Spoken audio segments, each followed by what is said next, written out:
says, actually in two places in Brachas, the Gemara talks about Hakavei Makom L'Tefillah. If a person establishes a place where he davens, so then two actually things that it says. It says Lekei Avram be'Ezrai. It says that the Rebbeinu Shalom, who's the God of Avram, will come to his defense, to his benefit. At the same time, it also says that Oivav Neiflim Tachtav, something which I think we all need today. Our enemies, of which there are so many enemies, they will fall in front of us. Maybe the Avram, of course, had the Daled Melachim that fell in his presence. Maybe that's why there's a sort of a linkage between the two. It was last week, I think, someone called me with a shaila. He has davened b'tzibur for the past 21 years without having missed a tefillah. I said, wow. I said, that's amazing. So I probably told the day before I missed a tefillah, but that's what happens, especially when you travel. But his question was, he and his wife are joining a group of girls who need, obviously, assistance and a special trip to Iceland.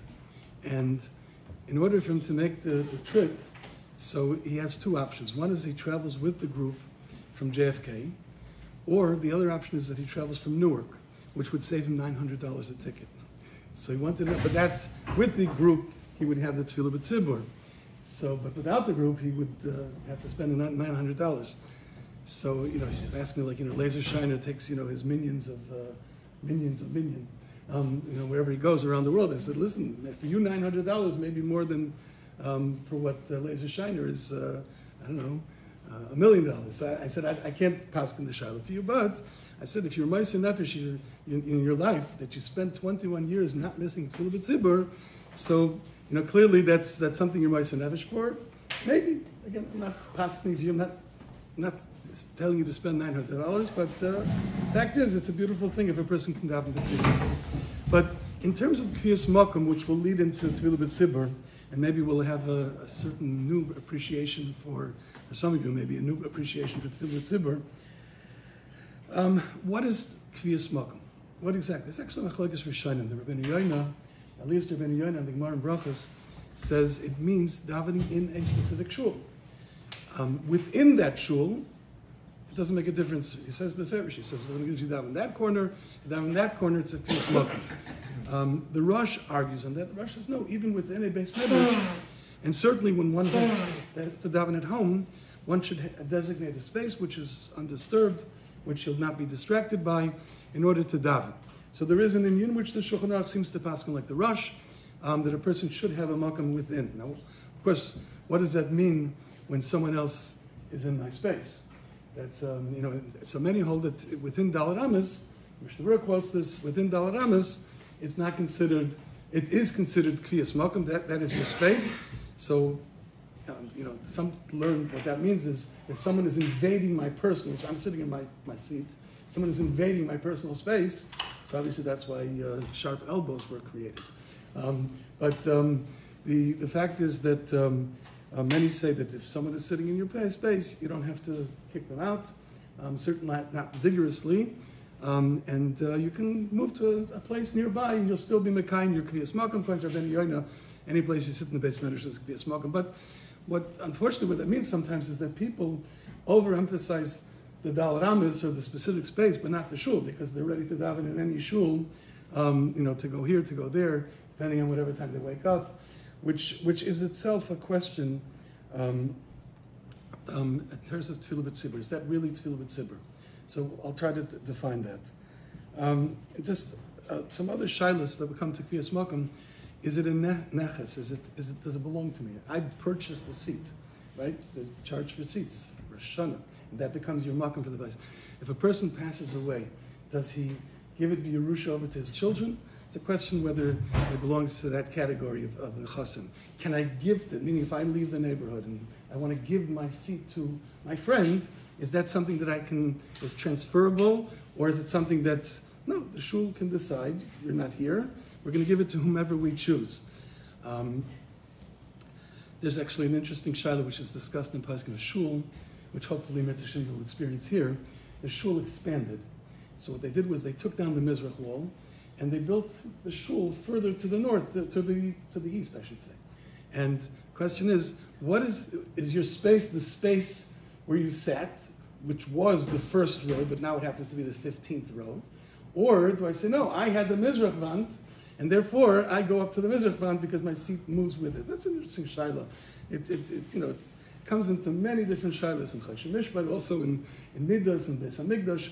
So that's an interesting shaila. I'm not going to go into that, but just to whet your appetite a little bit. The Moreh Rosh Hashanah speaks about, we all know the kapitel, Chassidim say it every Erev Shabbos before Mincha, Hardi Lashem. And there it talks about Yardi Hayom B'Yaniz, it talks about those who travel by boat. And it says, those who travel by boat, if we consider a tefillah b'tzibur, so then there would be nana, their tefillahs would be niskabel, even if the gzeira has not already taken effect. If, however, a person doesn't have the mile of tefillah b'tzibur, so then it doesn't reverse a gzeira, it will prevent a gzeira, meaning a gzeira that has not yet been manifest, so that will, the tzeshet tefillah, even if a yachid is valuable. But then the Psukim are darshaned that we're talking specifically where the gzeira has not yet come. And the question is, boats can have a minyan, right? You ever see these big cruise boats? They have thousands and thousands of people. So you can have a minyan. So why is this? Why are you saying it's a yachid? A sfina, even Yorda could be with a minyan. So there's an interesting ritva on that Gemara, and he doesn't say it explicitly, but other poskim, later poskim, Parshas Drachim, and others saying, actually, Shem Yishmuel quotes it from his father, from Rabbi Nachum, who say, no, this is considered like Yechidim. So then the question is, the Gemara says, the Yardi Yom B'Niyos, those who are going by boat, is considered like Yechidim. There could be very well a minyan, could be multiple minyanim on such a boat. So the way that the Parshim explain it is like this. When I happen to fall into a minyan, that's not a tefillah b'tzibur. That's davening tefillas rabbin. I'm davening with a minyan, and therefore I can say dvarim shebekdusha, kedusha, kaddish, and so on. But it's not really tefillah b'tzibur. It's a tefillas rabbin. So we have three categories of tefillas. Tefillas yachid, there's tefillas tzibur, and then there's what's called tefillas rabbin. Now, today it's very popular. We have, in Eretz Yisrael they call it shtiblach. In America we call it probably minyan factories or something along those lines. Is that really a tefillah b'tzibur? Meaning, if I just fall into a minyan and there's another 10 people, that's 9 people there, is that tefillah b'tzibur? So, for example, the way the Rabbi Nachum explains it, he says, being part of a tzibur means that I identify with the people of that tzibur, I care about the people of the tzibur, and then I'm davening not just for myself, I'm davening for that call, for that tzibur together. Whereas when you just fall into, you're at the terminal gate and, say, oh, we have a 10 that's not tefillah b'tzibur. Because you just fell into it. I don't know you, you don't know me, I don't really care. I mean, hopefully we care about all of Klal Yisrael, but the fact is it loses that status.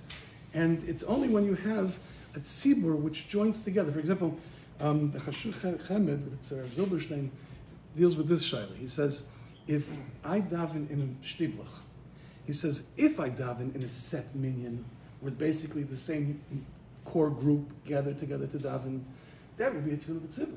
But if today I daven 8, tomorrow it's 9, and the next day is 6:30, he says, I don't really connect with the people part of that minyan. It's not a tefillah b'tzibur. He says it. And for example, the shaila then comes into, if you're on a plane, going to Eretz Yisrael, and some people try to, between the gallery and the bathrooms and whatnot, they try to piece together a minyan. Is that better? Or, of course, if there's disturbances, and certainly the way the stewardesses can't stand it, because it interrupts, what they have to do. But is that a mile or is that not a mile? See, he's done it. Again, he doesn't say specific. Someone has yard site, he wants to say Kaddish, you probably want to help the guy out, because he feels that he wants to say. But mitzad tefillah b'tzibur, it certainly, l'chayr would not be in the gather of a tefillah b'tzibur. Someone have 2 or 3 tziburs? Could he weekday tzibur or Shabbos tzibur? Possibly. I mean, the fact is, both, the idea of kfiyas makom is really the shul. That's the overriding issue. It's not my space. I'm part of, this is my kfiyas makom. Kfiyas makom means that I'm davening with my tzibur. In economy, if someone's schedule doesn't work. His weekday schedule, he has to go to work earlier, and this particular shul where he davens Shabbos is, yes, it's true. Most people identify their shul, their kehillah, as the place where they daven Shabbos morning. I remember once Rav Breuer was the Rav of the Aguda on Avenue L for many years. Major Talmud Chacham. I remember he once told me that a Yid approaches him and says, Amin Aminus, I just lost my father. He says, would the Rav come and officiate by the Levaya? So he says to him, he says, why don't you go to your Rav? He says, I don't really have one, I daven here, I daven there, I go there, I go here, I go there. He says, Azach and Azveh, but that's the reality. Many people don't really belong to a shul. They go wherever they go, they go, and sometimes they don't go, and whatever it may be. Being part of a shul is davening in that shul. Yes, there are times when I can't, and Tfilas Rabbim is also nice, but it's not a Tfilah B'tzibur if I'm not part of this group. That's what the milah of being part of a group is. That I'm with and I care for the people. That's Tfilas Tzibur is about. There's an element we see in the Brisa. It talks about Iyun Tefillah. What's Iyun Tefillah? Because my Iyun Tefillah, why is that together with all these mitzvahs benadon lachaveroi? The answer is I love Tefillah b'tzibur. So certainly where we have the opportunity, we should certainly prefer to come to our shul and to our group, because that's really what's identified as Tefillah b'tzibur. What? That's similar to the question of you have a mile of both directions. You shouldn't go away. Maybe I should go to what? Saying Yom Tov, you shouldn't go away or Shana. I didn't say that. I didn't say that. You have reasons to go. For example, even Kfiyas Makom, the Shulchan Aruch says which means the Shulchan Aruch says he recognizes that people have to go. Kfiyas Makom is a good thing. It's a milah. It's a mile in tefillah. There are great things, Elikeya of Rabbi Ezra, his Ayvim, my Neivim Lufanav. It's a wonderful thing. It's tremendous mile in tefillah. At the same time, life is life. We have to go. We have to do things.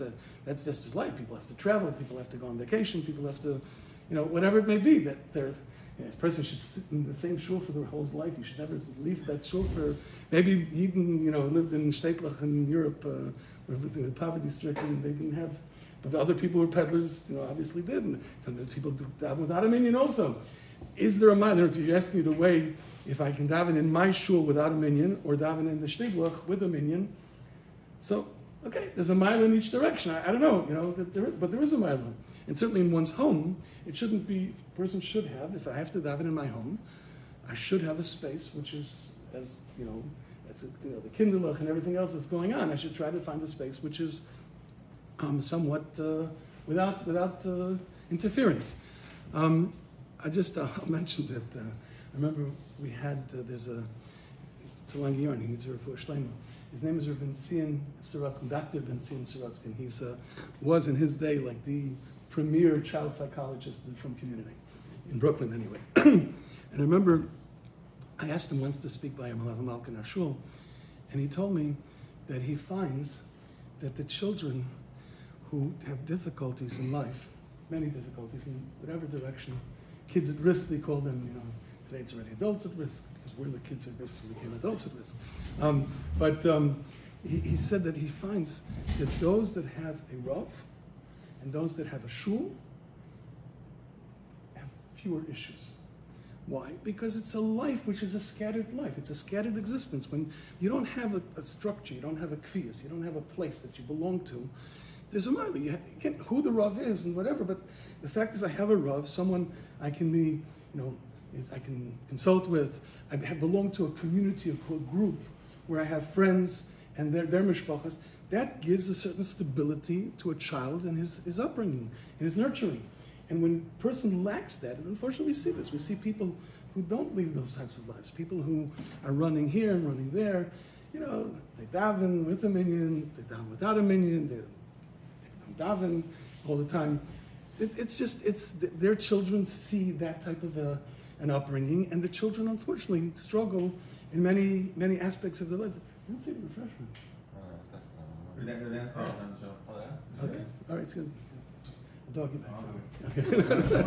No. So again, this is some of the shilas that come up in these two areas. So I think that there's really a kviyas makom and tefillah, the true, genuine tefillah b'tzibur, really have a lot of overlap, because there's a similar message which dictates both.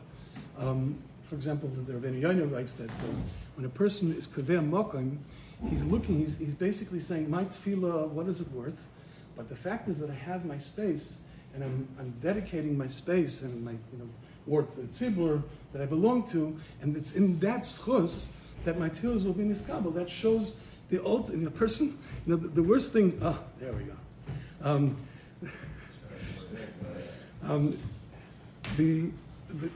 The worst thing that a person can possibly bring to a tefillah is a sense of, I'm good, I made it. Because that's, what are you davening to Rebbeinu Shalom for? The idea is, I need the Rebbeinu Shalom.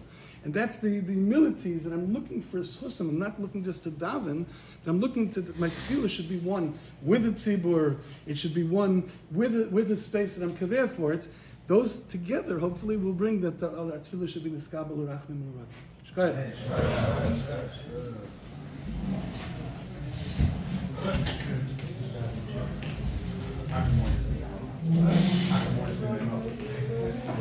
I'm serious.